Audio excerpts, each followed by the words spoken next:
Olá, meus estudantes queridos do nono ano. Mais uma sexta-feira, mais uma aula de arte. E hoje a gente vai dar continuidade ao tema que a gente começou na aula anterior, na aula passada, e mas a gente só vai completar, né? E depois a gente vai começar e terminar o tema da aula, que seria a aula planejada para hoje, tá bom? Então, hoje a gente vai falar um pouquinho de paisagem sonora e também de canto. E para me ajudar aqui nessa aula, professora Gini. Oi, pessoal! Como é que vocês estão, hein? Vamos embora começar esses estudos agora, porque está muito gostosa, muito interessante, cheio de coisa boa. Vamos embora, professora Vilma, vamos embora. Tem Vitória aqui no estúdio também, fazendo a tradução para Libras. Né? Assim a nossa aula fica bem mais interativa, mais inclusiva, né? Bem mais interessante. Para começar, né? Então a gente vai falar sobre paisagem sonora. Lembram que na aula passada a gente explorou bastante. Quem não assistiu pode ir lá no repositório, né? E assistir. A gente entrou bastante no conceito, né? Na definição, na ideia da paisagem sonora, como sendo a totalidade dos sons, né, que estão presentes em um determinado ambiente. Não interessa se esse ambiente é rural, urbano, interno. Vamos ver aí?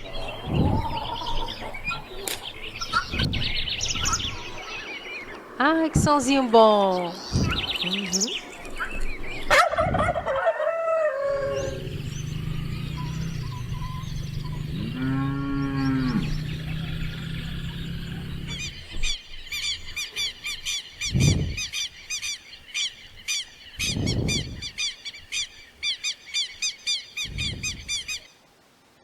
O bonito dessa paisagem sonora é que ela também é uma paisagem visual. Isso! A gente fez a distinção na aula anterior, né? Sobre a paisagem visual, a paisagem geográfica e a paisagem sonora.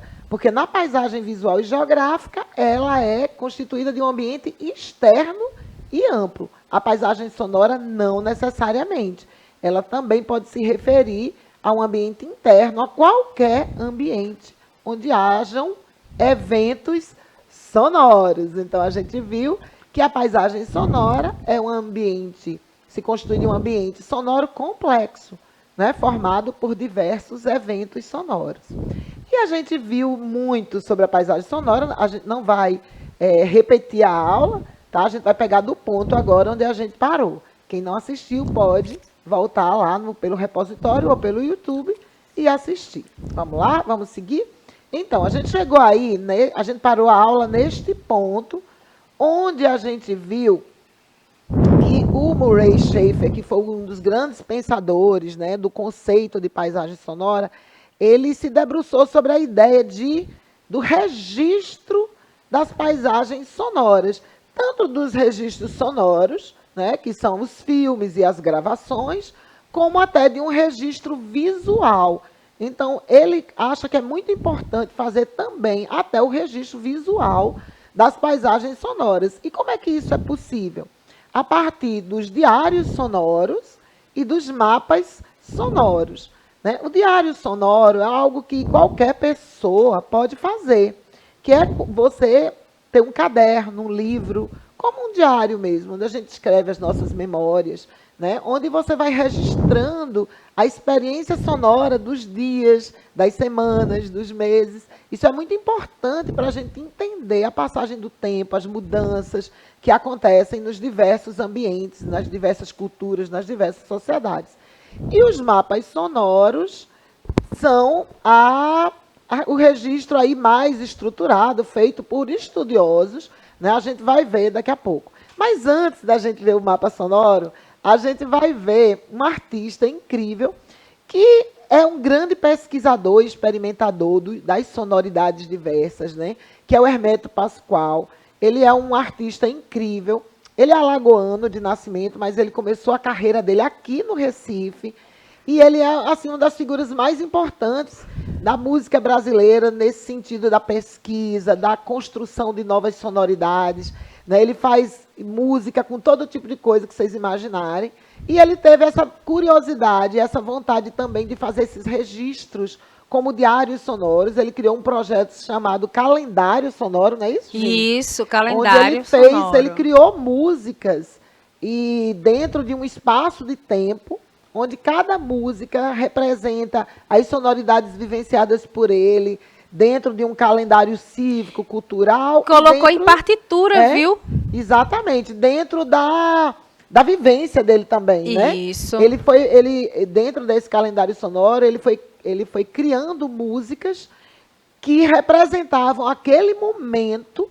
Ele fez isso por um ano, né? Foi de 1996 a 1997, e ele ia registrando, ele registrou aquele ano, esse período, né, as sonoridades vivenciadas e transformou isso em música.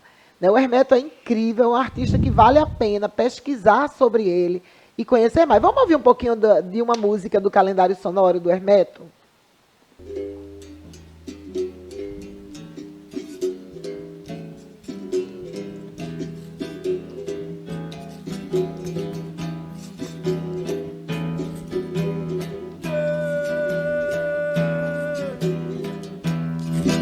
Eu já ando enjoado, ai meu Deus, de viver aqui na terra.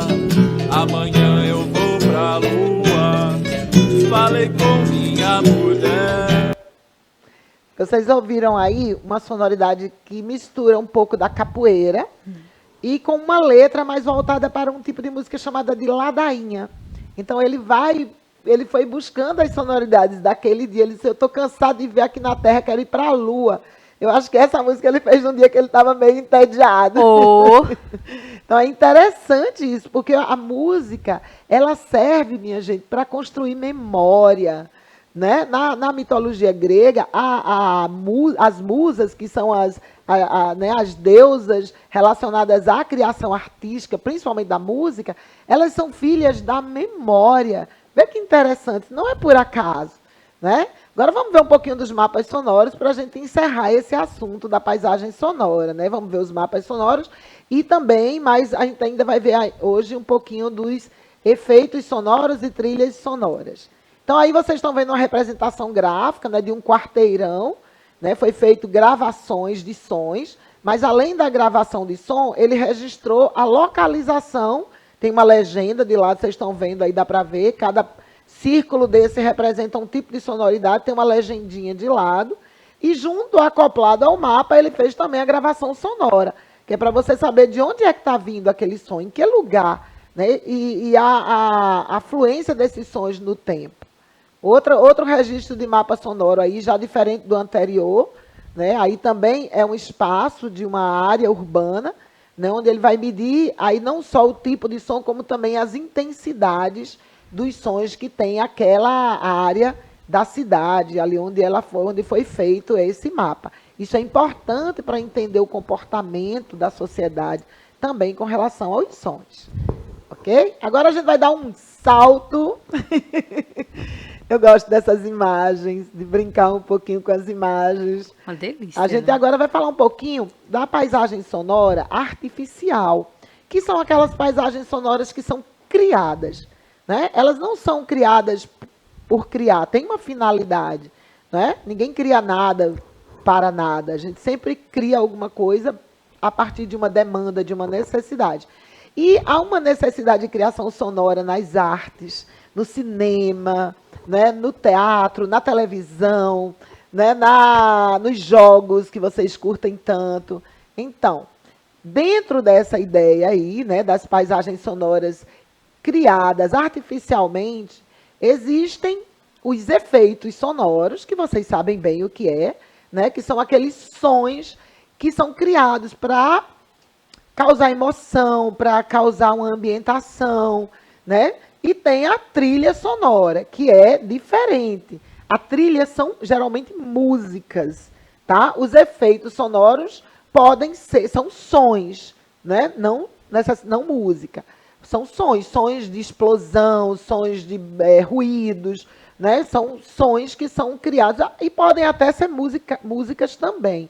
Mas a trilha sonora é música. É uma música pensada para aquele evento ali, para aquela necessidade, né? Vamos ver aqui um pouquinho? Então, os games são ambientes sonoros digitais, mas eu vou pedir a Gine para falar sobre isso para vocês, porque ela é a pessoa que curte muito game. Eu acho massa, mas eu não é muito da minha praia, mas Gine adora. Ah, Gine. Adoro! Minha gente, qual é o objetivo, né, desse som digital, esse som inserido no jogo eletrônico? É você imergir, mergulhar, interagir, entendeu? Imagina você, sabe, Vilma, jogando Resident Evil. Resident Evil tem muita tensão, tem monstros, tem terror, mortos-vivos, e de repente você está ali na cena ali do que a gente joga no laboratório. Tem que ter o som de um laboratório, né? Tem que ter aquela tensão antes de chegar um monstro, de você ter que reagir com ele, de você jogar. Então, como vários outros também, que eu citei, como o God of War, o The Last of Us. O The Last of Us, por exemplo, minha gente, quem não gosta, né? Imagina um cenário belíssimo de pós-apocalipse, né? As coisas ainda ficando... Mas muita destruição, mas tem riacho, né? Tem... Quando vai na cidade, tem o que é o som da cidade? Do esgoto que foi abandonado. É abandonado, mas tem sons onde você fica tenso. Se é agora que vai chegar um grande grupo de pessoas que vão mortos-vivos, que você vai lutar. Então, tudo você sente, você imerge, você mergulha através do som. E tem a trilha também, né, Gine? Tem. Junto, que é uma música de fundo, né? E essa trilha, ela também faz o quê? Você identificar qual é o jogo, você identificar qual é o personagem, e assim vai. É maravilhoso. Ó, vamos ver essa ambientação aí. Vamos. Coloca aí na tela. Olha aí, gente. Aí eu mostrei como eles captam, né? Daí eu disse, não sei se é que esse negócio é bom. Alex É um boom, né? Bug. É bug. switches É it bug. towards É the bug. other side. Olha aí, o jogo todo completinho, com narração, Looking to play it into the box. Som da torcida. o som da torcida. E Gabi. o pessoal jogando, imergindo, parece que está dentro do campo. Não é quando chuta na bola, às vezes faz aquele barulho da bola. Barulho seco da bola, né? Do chute. Ball Maravilhoso. still loose. É muito interessante o jogo. Meus filhos jogam Assassin's Creed. Então, quando eles saltam, vai aquele barulho Gente, do aquele- salto, do pulo, da corrida. Ali é tão gostoso, porque ali tem barulho de vento, ali tem barulho daquelas carroças quando é o jogo da Idade Média, que, se eu não me engano, é o número 1, Isso. né? E ele tem diálogo, que eu acho estranho. Diálogos, Tem até sim, diálogo. que indicam a sua próxima fase, sabe? É muito bom. Contam os personagens. E eles falam italiano, né? Eles falam Isso, fala italiano. É bem interessante. Eu acho, meus filhos jogam, eu acho bem interessante. Muito bom. Vamos seguindo. Aí a gente vai ver a trilha, né? Quando você ouve esse sonzinho, você já sabe qual é o jogo. A trilha são as músicas, né? Que já para criar esse tema, né? Para criar um envolvimento, para, né? A trilha é outra história, né? Diferente dos efeitos. Você lembra logo do personagem.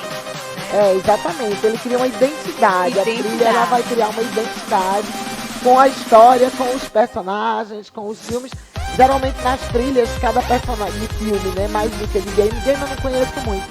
Mas de filme, às vezes, tem várias músicas, uma música para cada personagem, né? Aham. É bem interessante. Muito. Aí vocês viram o Homem-Aranha, né? A trilha do Homem-Aranha é muito bom de Vamos jogar também. agora ver um pouquinho rapidinho pra gente concluir esse tema, a trilha do cinema. Ai. No cinema é a mesma coisa, né, que nos games, né? Tem a ambientação, tem os efeitos sonoros, né, para explosão, corrida, tem a música incidental, né, para criar Isso, tensão. pra criar Tum, tum, tensão. tum, tum, quando vai acontecer alguma coisa. Não, e tem aquela música de abertura que você já sabe qual é o filme. Sim. Aí já é da trilha, né? Isso. Vamos ver uma? Essa vocês identificaram. Olha aí. Vamos ouvir essa. Quem sabe, hein? Oh, que Quem delícia. sabe que filme é esse? Ó, esse é bem conhecido da gente. Adoro. Maravilhoso, um dos melhores filmes brasileiros, né? Olha ele aí. Aê! O alto da Os compadecida. coraçõezinhos lindos, vamos curtindo todo mundo. Gente, olha, a gente está chegando à metade da nossa aula, que é o fim, né, deste momento. Então, a gente termina aí com essa música belíssima do Sagrama, né? E vamos passar, vamos fechar, bater o martelo, encerramos a parte de paisagem sonora e agora a gente vai para o canto. Vamos lá?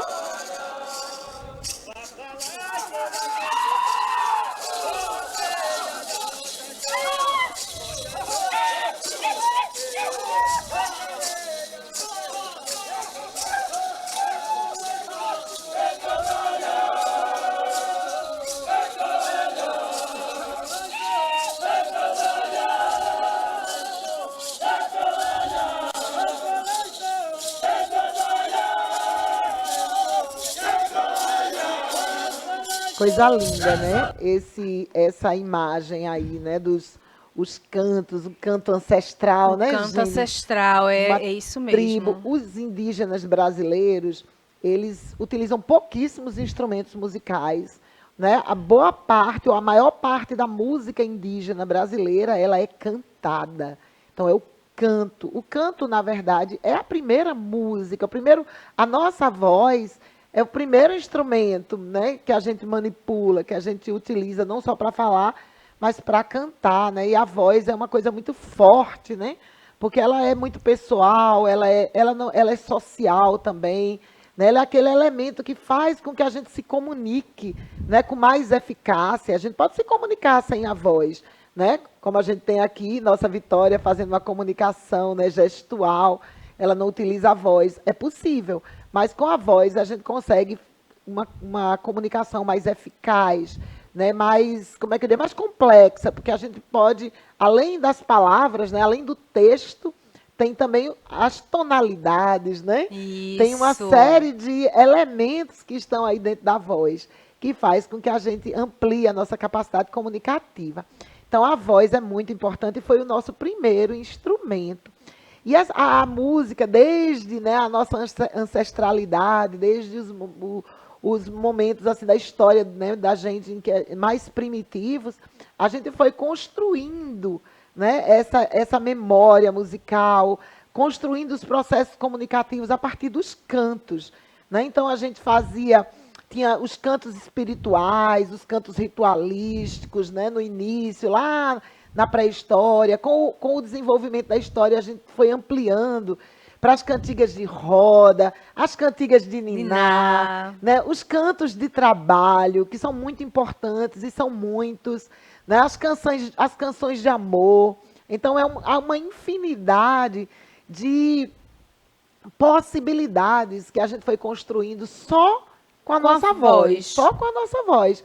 Imagine que depois que a gente foi construindo também os instrumentos musicais e que a gente foi agregando esses instrumentos à voz humana, né, para fazer música cada vez mais belas, mais intensas, né? Vamos conhecer um pouquinho mais.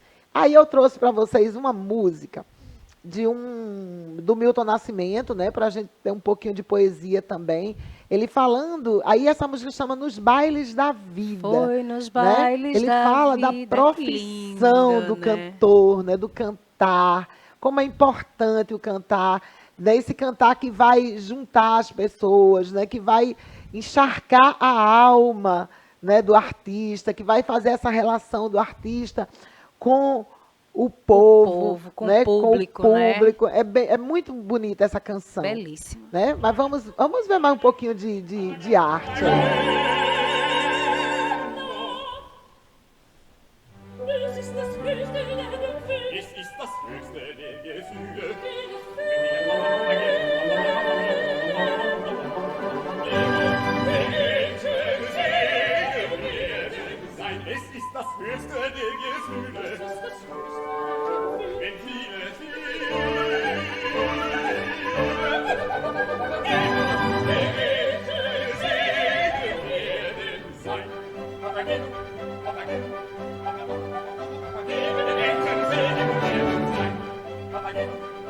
aí a gente está vendo, aí a gente viu uma ópera, né? Então a gente saiu dos cantos, né, lá primitivos, do canto básico, das cantigas de trabalho, dos cantos rituais, né, para o canto mais estruturado, né, que é a música do artista que vai para os palcos, a música, né, de câmara, os corais. Colocado em partituras e tal, Aí né? a música a gente viu que tá um pouquinho corrido, porque o tempo ficou pouco, mas dá para vocês entenderem aí esse processo, né? Então a gente começou cantando lá, né, na pré-história, né, um canto que tinha uma função mais socializante ou ritualística, e depois a música foi passando para o nosso cotidiano, nos cantos de trabalho, nas cantigas de niná, nas canções de amor, e hoje o canto é uma atividade artística,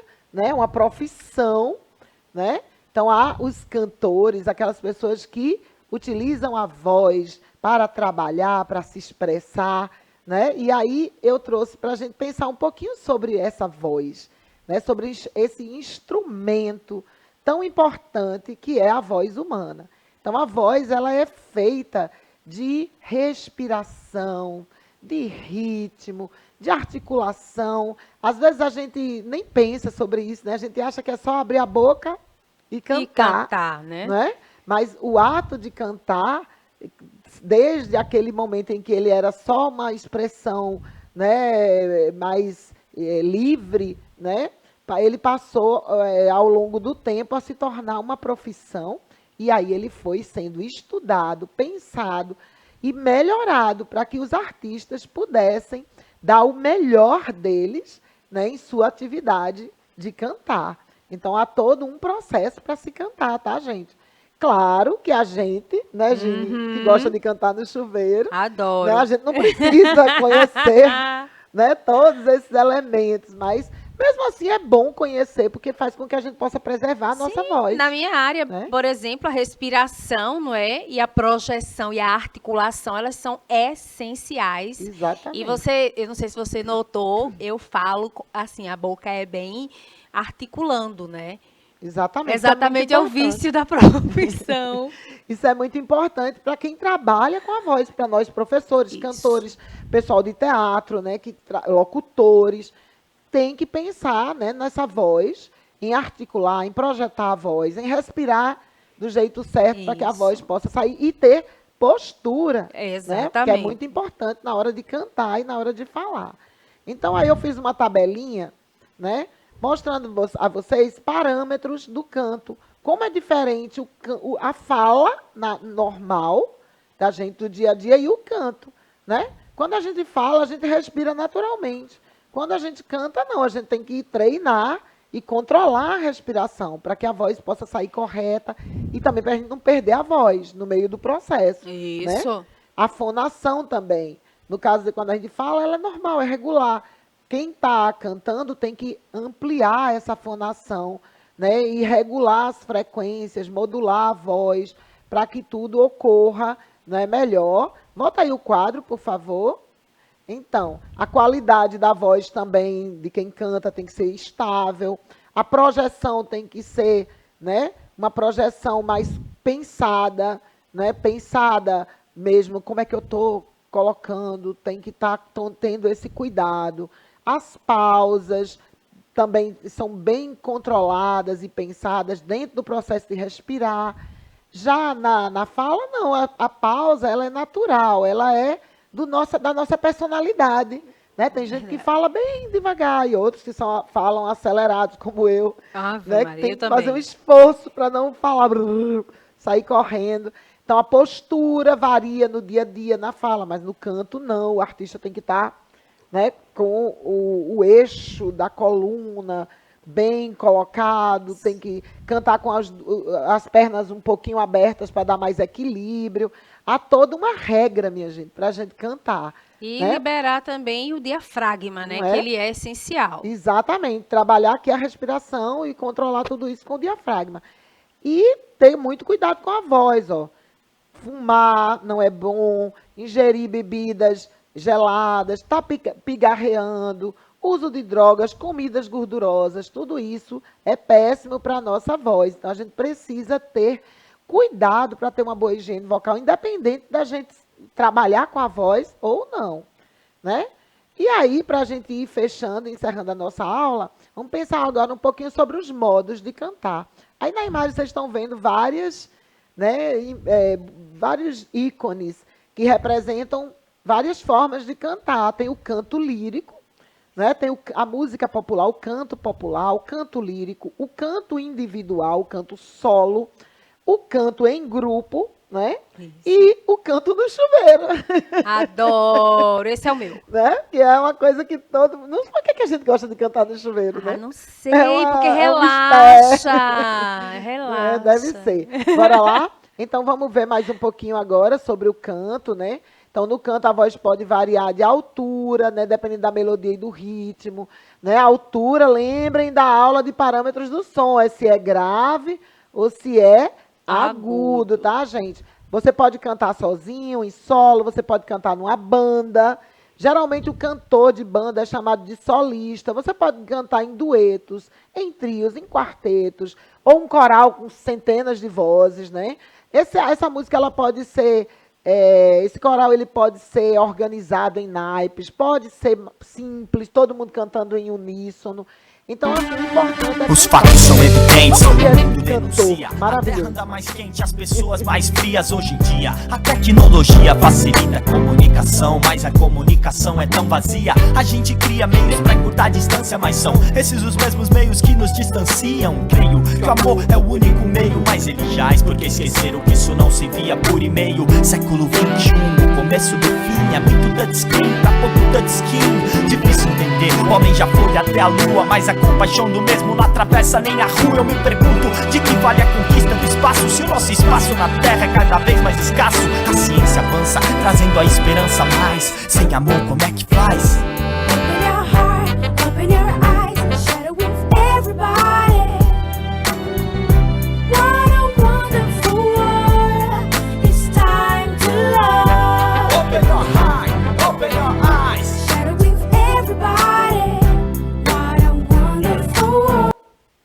Linda essa música, né? Muito astral. Muito boa. A gente vai parar aqui nessa música para a gente pensar, né? Fechar a nossa aula, refletir um pouco sobre o canto. Então, a gente viu, né? Vamos dar uma resumida aí rápida. A gente viu, né, a evolução do canto, desde o canto tribal, né? Como a gente viu ali os nossos indígenas, né, desde o canto ritual, o canto no nosso cotidiano, né, parte da nossa vida, né, quando a gente canta para ninar nossos filhos, né, canta para brincar de roda com os amigos, canta para memorizar conteúdos da escola, Sim. canta para se divertir, né? O canto é muito importante, porque a música, ela fala ao nosso coração, né? E o canto expressa ideias também, como vocês viram aí nessa música. É um rap, é um tipo de música que vocês gostam muito, e eu também gosto muito. Quando a gente vê um rap como esse rapaz, ele é muito bom, Fábio Braza, o nome dele. Eu gosto muito quando né? tem a função dela mesmo, do rap, que é a letra. A letra. Né, aquela letra